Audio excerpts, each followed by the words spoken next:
Most lakes in temperate climates can be described as holomictic. Hollow meaning whole or complete, and mictic meaning mixing. This means that every spring and every fall, the temperature in the lake equalizes and complete mixing occurs. This fall and spring turnover carries with it a lot of environmental significance.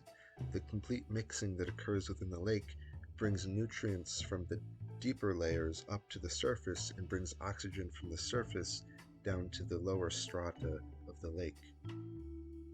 So this is very typical of lakes worldwide. The vast majority of lakes around the world are holomictic, but fewer than 1% are known as meromictic.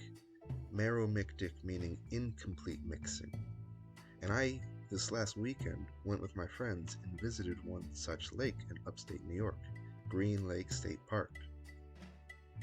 Green Lake is a very rare and special lake.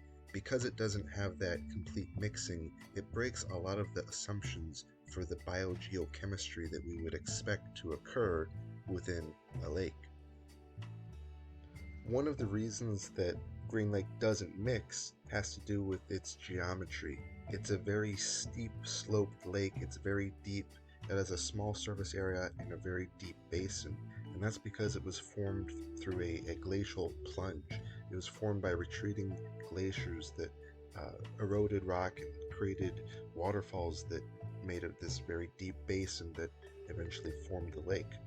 The other part of it is that the groundwater in the region has a lot of dissolved minerals, magnesium, calcium, sulfates, that makes the water that's being put into the bottom of the lake very salty, very dense. It's full of these dissolved constituents, versus the surface waters are much fresher and lighter and stay on top.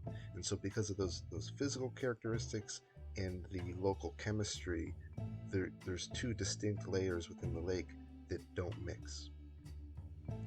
So this lack of mixing means that the surface waters of Green Lake are really beautiful, crystal clear. There's no sediment there because there's no mixing. And so it's a very clear lake at the surface, and this contributes to its bright green color that it's famous for. A lot of lakes are green because of phytoplankton or algae that cover the surface, and it's kind of not as pleasant to swim in. It's a little grosser, but that's not the case for Green Lake. A lot of the green color comes from high levels of calcium carbonate that precipitate during what are known as whiting events. And these little calcium carbonate crystals that precipitate in the surface waters from biological activity, they reflect light in such a way that it scatters this beautiful emerald green color that the lake is known for. When I visited it last weekend, it wasn't quite as bright green as I was hoping for. You can see in the video, I was thinking it'd be really, really green, but it was fairly green. It was certainly a green lake. It lived up to the name. But if I went in the summer, that's when the calcium carbonate precipitation is most prevalent, and that's when you'll see the most intense green color. You can see some pictures of what it looks like during those events.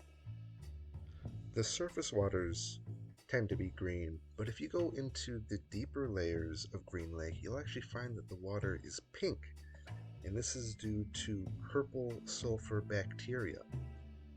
The lower layers of the lake are filled with sulfur compounds, and they have almost no oxygen, and so sulfur oxidizing bacteria dominate those lower regions. The anoxic nature of the bottom of the lake also means that it does a great job preserving things. They don't get oxidized so quickly. Information about past life forms, about past environments, past climates can all be gained by studying the sediment that collects at the bottom of meromictic lakes. The high sulfur anoxic conditions are also thought to be reminiscent of certain ancient oceans, and so we can gain insights into how life operated under those ancient environments. I feel really lucky to have gotten to visit such a unique biogeochemical feature that was nearby where I live here in Syracuse. For you all watching this, are there any unique environmental features around where you live that other parts of the world don't get to experience? If you have any examples of this, I encourage you to leave a comment and share what's special about where you live, about where you're from. Before moving here, I'd never heard the words holomictic or meromictic, and I hardly knew anything about lake turnover coming from Florida, where that's not so much of a thing. So again, if you have anything around where you live or that you know about that's special and unique and that you want to share, please do so. The wonders of nature are all around us. It's important that we take a minute to stop and reflect on them and their significance.